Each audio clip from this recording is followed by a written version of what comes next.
Bonne journée pirates, j'espère que vous allez bien, bon dimanche. Moi ça va bien, vous voyez, on est au mois de juillet, on se régale. Vous avez des formations, en veux-tu, en voilà, toute cette année. Eh bien le capitaine, il va se reposer. Non, il ne va pas se reposer, il est toujours là avec vous. D'ailleurs, on fait la formation de cette semaine qui s'appelle évidemment Devenir admirable et soyez admirés. Vous avez ça en affiché plus, en descriptif de cette vidéo. On en parlera d'ailleurs demain dans le live de 19h, le long live de 19h. Même le dimanche, on se prépare au live du lendemain et on parlera de l'admiration. Je vous rappelle que je m'appelle Bruno Marchal et que ben voilà, je vous fais ce métier depuis 1999. Je suis un créateur de formation qui vous aide à récupérer votre conjoint. Si vous êtes ensemble depuis 5, 10, 15 ou 20 ans, c'est normal que vous traversiez une crise de couple. Eh bien, à la fin de la phase de sécurisation, soit vous allez divorcer, comme beaucoup de personnes autour de vous, parce qu'on n'a pas su gérer la crise, soit on se forme, on apprend, et on passe en phase 4, la phase de grande intimité. Évidemment, les formations, c'est important, elles sont puissantes, comme vous dites, mais ce qui est important aussi, c'est la team et la communauté de pirates qui vous aident à mettre en place les formations. Vous pouvez poser des questions sur les formations sous les vidéos dans les commentaires, ou évidemment dans le groupe Facebook où vous pouvez vous faire aider à mettre en application les formations. C'est bien d'avoir les formations, mais c'est bien aussi d'avoir une communauté plus avancée que vous ou qui ont déjà récupéré leur conjoint qui vont vous aider à mettre en place ce que vous apprenez dans les formations. Tout ça, toujours pareil, sur le même lien qui est en affiché plus descriptif de cette vidéo. Vous appuyez sur afficher plus, vous avez un lien, vous aurez une formation gratuite d'ailleurs, le Best of 2023, le catalogue des 200 formations, le groupe Facebook et surtout le centre névralgique des pirates, le canal Telegram, vous pourrez vous abonner gratuitement et toute la journée je vous mets des vidéos courtes, des textes pour vous aider à avoir la grinta et continuer à avancer et mettre en place tout ce que vous apprenez dans les formations. Imaginez-vous marchant seul dans une forêt dense, chaque pas sur le sol mouillé par la rosée du matin. Vous voyez, vous êtes un peu perdu, vous êtes tout seul, vous ressentez un mélange d'excitation et de crainte, une métaphore poignante pour les fluctuations de l'humour. Et oui, pendant une crise existentielle, votre conjoint est comme ça. Il est dans la forêt, il a un mélange d'excitation. Je veux faire des trucs, je veux bouger, etc. Mais j'ai un peu peur aussi. Voilà, ces variations extrêmes de l'humeur, comme votre conjoint pendant le début de la crise de couple, surtout si votre conjoint est en crise existentielle. Vous savez, souvent les crises de couple sont concomitantes avec les crises existentielles. Alors ici, on ne traite pas les crises existentielles évidemment de votre conjoint, c'est à lui de le traiter, mais on se dit, il y a des chances qu'il y ait peut-être une crise existentielle, donc il faut en tenir compte. Donc ces variations extrêmes de l'humeur de votre conjoint pendant une crise de couple, surtout si c'est encore, comment dirais-je, accentué par une crise existentielle, ces variations extrêmes de l'humeur sont souvent imprévisibles. Elles sont comme les éclaircies et les tempêtes d'un paysage intérieur dans lequel vous devez apprendre à naviguer, c'est-à-dire que votre conjoint va avoir des changements à droite, à gauche, en haut, en bas, eh bien, il va falloir s'adapter. Le striatum ventral, qui est la région cérébrale cruciale dans cette danse émotionnelle de votre conjoint, joue un rôle similaire à un chef d'orchestre chez votre conjoint. Il régule les réactions de votre conjoint aux récompenses et aux punitions, orchestrant ainsi le sentiment de bien-être ou de détresse. Le striatum ventral étant mal relié au préfrontal pendant la crise de couple, eh bien votre conjoint a des hauts et votre conjoint a des bas. Quand il a des hauts, vous allez en profiter. Quand il a des tops, vous allez vous rapprocher. Quand il a des downs, vous ne resterez pas dans les parages, s'il vous plaît. Donc lors d'une crise de couple, lors d'une crise existentielle également, la région du striatum ventral s'active de manière exacerbée, un peu comme un volcan sur le point d'entrer en éruption. Ce phénomène peut expliquer pourquoi votre conjoint en crise ressent intensément chaque petite victoire ou chaque échec, amplifiant les montagnes russes émotionnelles. Il est très énervé contre son pansement ou son pansement est le meilleur du monde. Évidemment, au fur et à mesure, la relation avec pansement va s'abîmer, va s'étioler. Au fur et à mesure que vous serez amélioré, vous aurez montré à votre conjoint que maintenant vous savez gérer la situation. Il est fascinant de constater d'ailleurs que pendant ces périodes tumultueuses de votre conjoint, la communication entre le striatum ventral et le préfrontal ne fonctionne pas bien, mais aussi la communication entre le striatum ventral et l'insula antérieure se réduit. Cette diminution de connexion entre le striatum et l'insula va également être comparée à un pont en ruine, limitant le passage des signaux vitaux et contribuant aux extrêmes variations de l'humeur de votre conjoint. L'insula antérieure, responsable de l'intégration de nos expériences émotionnelles et corporelles, devient chez votre conjoint moins capable de tempérer ses réactions du striatum ventral. Donc préfrontal et striatum mal connecté et le pont en ruine entre l'insula antérieure et le striatum ventral. Donc il y a des implications thérapeutiques de ces découvertes de neurosciences évidemment. Plus vous allez comprendre le mécanisme cérébral de fonctionnement du cerveau, le vôtre et ceux de votre conjoint, plus vous pourrez avoir le bon comportement pour stabiliser l'humeur de votre conjoint. Imaginez un navigateur chevronné, hein, on va dire le capitaine, qui utilise une boussole pour traverser une mer agitée.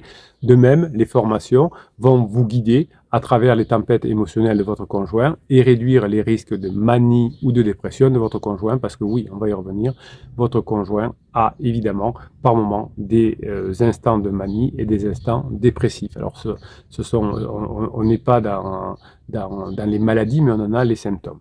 Donc pour explorer les phénomènes, finalement, les chercheurs ont utilisé, pour des personnes qui sont en crise existentielle, l'IRM fonctionnel. C'est un outil qui permet de visualiser l'activité cérébrale en temps réel. En observant le striatum ventral à l'œuvre, on peut modéliser mathématiquement les réponses aux récompenses chez les patients qui sont en crise existentielle. Ces modèles révèlent des augmentations significatives de sensations de récompense, semblables aux feux d'artifice qui illuminent temporairement le ciel nocturne, mais qui laissent ensuite place à l'obscurité. Comment sait-on qu'une personne est en crise existentielle? Eh bien, il faut la faire évaluer par un spécialiste, par un médecin psychiatre par exemple, et c'est ce qui se passe dans les personnes qui ont été ensuite recrutées pour passer sous IRM fonctionnel.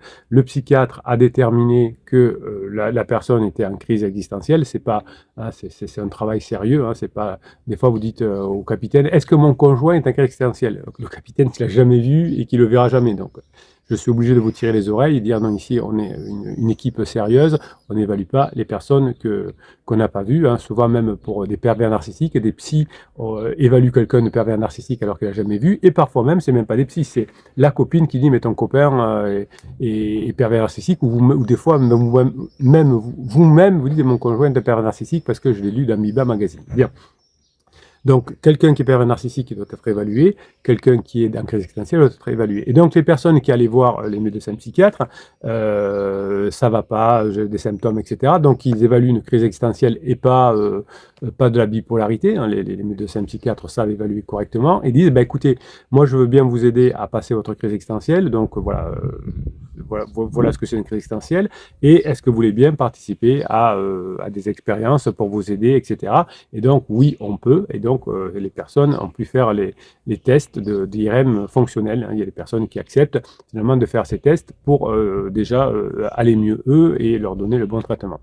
Donc finalement, les modèles qu'on a trouvés suite à ces études d'IRMF révèlent qu'on a une augmentation significative donc des sensations de récompense, des besoins de récompense, sensiblement semblables aux feux d'artifice qui illuminent temporairement le ciel nocturne l'été, mais qui laissent ensuite place à l'obscurité. Vous voyez, ça s'illumine et puis c'est fini. Donc cette intensité fluctuante alimente finalement les cycles d'humeur de votre conjoint, rendant la stabilité émotionnelle aussi difficile à atteindre qu'un mirage dans le désert. Donc les études nous montrent que effectivement beaucoup de difficultés pendant une crise de couple, une crise existentielle, à gérer son humeur chez votre conjoint.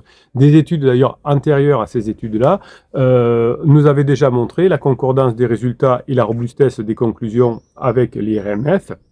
Des recherches sur des artistes célèbres, comme par exemple Vincent Van Gogh ou Sylvien Plath. Alors on ne pouvait pas leur faire un IRM à l'époque, ça n'existait pas, mais on a pu déterminer que certainement leur épisode de créativité intense était souvent entrecoupé de périodes de désespoir chez Van Gogh et chez Plath.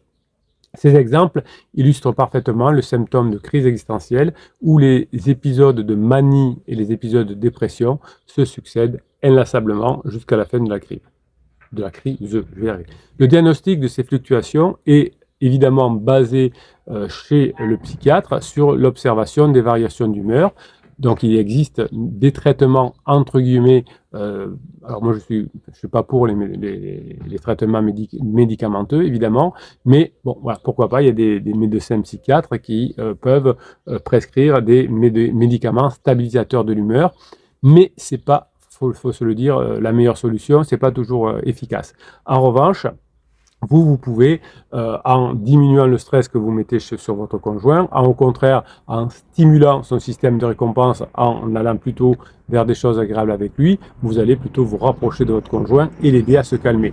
Les médicaments, c'est comme le pansement adultère, c'est un peu la même chose, hein. C'est un pansement sur une blessure profonde, ça offre un soulagement temporaire sans vraiment guérir. Donc c'est pour ça que les pansements adultères ou les petits copains ou le copain qui revient de l'enfance, etc., fait plus de mal que de bien. Puisque si je mets un pansement sur une plaie profonde, une blessure profonde, ça ne va pas me guérir et peut-être qu'elle va s'infecter. C'est pour ça que vos conjoints terminent souvent leur crise relationnelle, leur crise existentielle aussi, épuisés. Donc, il existe donc finalement dans le cerveau, finalement, des nouvelles façons de gérer la récompense à travers le striatum ventral. La recherche future pourra aider peut-être les personnes en crise existentielle plus fort, avec l'espoir de développer peut-être même des interventions. À partir du moment où votre conjoint va admettre qu'il est en crise existentielle, il peut se faire aider, mais ce sera très, très rare que quelqu'un dise « ça y est, j'ai regardé une vidéo de Bruno », ça arrive, hein, mais c'est 20% du temps, et je sais maintenant que je suis en crise existentielle. Alors ne faites pas, s'il vous plaît, ne montrez pas les vidéos du capitaine à votre conjoint, ça va, surtout s'il n'est pas prêt, ça va juste dire « c'est des conneries, tu essayes de me manipuler, ça va se retourner contre vous, hein. Vous savez, vous allez faire ce qu'il faut, vous allez vous former, vous allez apprendre à moins stresser votre conjoint, et ça va bien se passer. » Alors, on se sert un peu des études sur des populations souffrant de troubles bipolaires, parce qu'on a des symptômes qui sont assez semblables. Et dans la crise existentielle, effectivement, on a un dysfonctionnement du striatum ventral, comme dans quelqu'un qui est bipolaire. Et souvent, vous me dites, mon conjoint, je crois qu'il est bipolaire. Non, souvent, c'est pas le cas. Alors d'ailleurs, il y a même des psys de quartier qui ne sont pas très formés et qui peuvent confondre la crise existentielle et le côté bipolaire et donner un mauvais traitement à votre conjoint.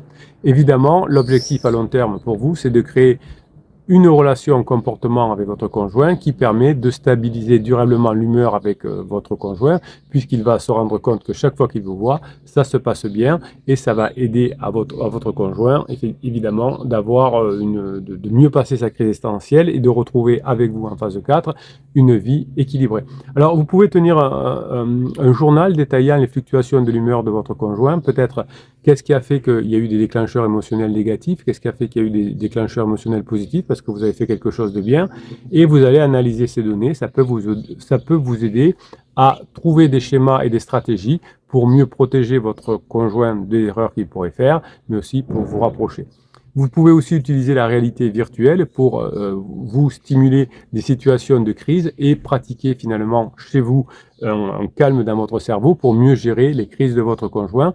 La simulation immersive avec la réalité virtuelle, hein, le Quest 3 notamment, va vous permettre effectivement d'expérimenter et de renforcer vos compétences de régulation émotionnelle dans un environnement qui est contrôlé, c'est-à-dire le casque Quest 3, qui peut aussi vous aider par exemple à traiter le vertige, la peur des araignées ou des choses comme ça, et qui va vous permettre donc de vous préparer à passer des bons moments avec votre conjoint, même quand c'est difficile.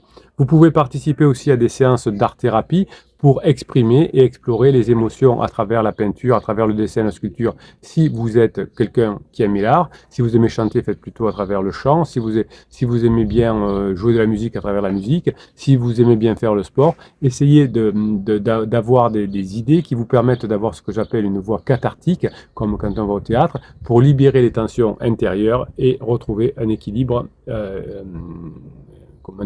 émotionnel. Donc, si vous avez bien compris, la crise du couple est certainement liée à une fin de phase de sécurisation que vous n'avez pas forcément très bien gérée. Votre conjoint est passé dans la phase d'exploration et est en grande souffrance et cherche à trouver des solutions, donc prend un pansement parce que peut-être que vous avez même mis trop de pression, à un moment donné, vous avez commis des interdits. Le striatum ventral de votre conjoint le fait beaucoup souffrir et à ce changement d'humeur, évidemment, et qui fait qu'il va avoir recherche de récompense et qu'un pansement va lui donner de la valeur. Si je prends un petit chou, quelqu'un de beaucoup plus jeune que moi, ça va me mettre de la valeur, ça va stimuler mon système de récompense. Achèteront une voiture de sport, d'autres se feront faire des tatouages ou de la chirurgie esthétique pour augmenter leur niveau de récompense et pour entendre des personnes dire oh, t'as une belle poitrine, t'as une belle voiture de sport, etc. Ça dure pas très longtemps, mais ça compense les erreurs de sperme ventral. Eh bien, vous, votre stratégie pour ne pas divorcer à la fin de la phase de sécurisation, c'est de bien comprendre tous ces mécanismes et d'apprendre à les gérer. Vous avez des formations qui vous apprennent à gérer la crise existentielle de votre conjoint si votre conjoint est en crise. Ben sinon, vous avez de toute façon tous les comportements qui vont faire que vous allez diminuer votre stress pour ne pas stresser votre conjoint, que vous allez apprendre, comme dans la formation de cette semaine, à être admirable et être admiré à nouveau pour votre conjoint. Et tout ce que vous allez faire va aider à stabiliser l'humeur de votre conjoint. Et c'est pour ça que vos enfants vous diront merci grâce à papa ou grâce à maman. Je ne sais pas si vous êtes un papa ou une maman. Eh bien, j'aurais pas besoin de changer de maison toutes les semaines. Le travail de papa ou des mamans a fait que notre famille s'est réunie, que maintenant notre famille va passer en phase 4, qu'il y aura des enfants qui vont venir à la maison, qu'il y aura des adultes qui vont venir à la maison, on va faire des barbecues, on va partir en vacances avec d'autres enfants, avec d'autres adultes, et la vie va être meilleure. Voilà, la phase de sécurisation est terminée. Vous êtes dans une phase compliquée, vous avez la méthode, vous avez les exercices, vous avez les formations, vous allez y arriver. Vous savez mécaniquement et médicalement ce qui se passe dans la tête de votre conjoint à la fin de la phase de sécurisation. Vous allez bosser, vous allez y arriver. Je vais vous aider et tous les pirates vont vous aider à mettre en application. Je vous souhaite la journée que vous méritez, mes pirates adorés. Bon dimanche, je vous kiffe et je vous kiffe grave.